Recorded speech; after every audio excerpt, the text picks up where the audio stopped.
160 centimeters in feet?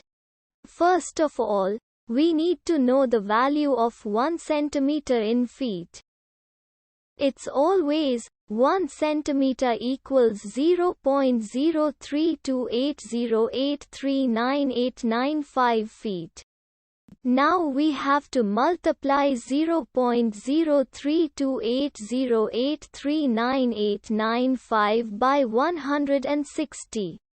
Therefore, 160 centimeters times 0.03280839895 feet equals 5.249343832 feet. So, in other words, 160 centimeters equals 5.249343832 feet. We hope you have enjoyed this video. Please like and subscribe to our channel for more videos like this.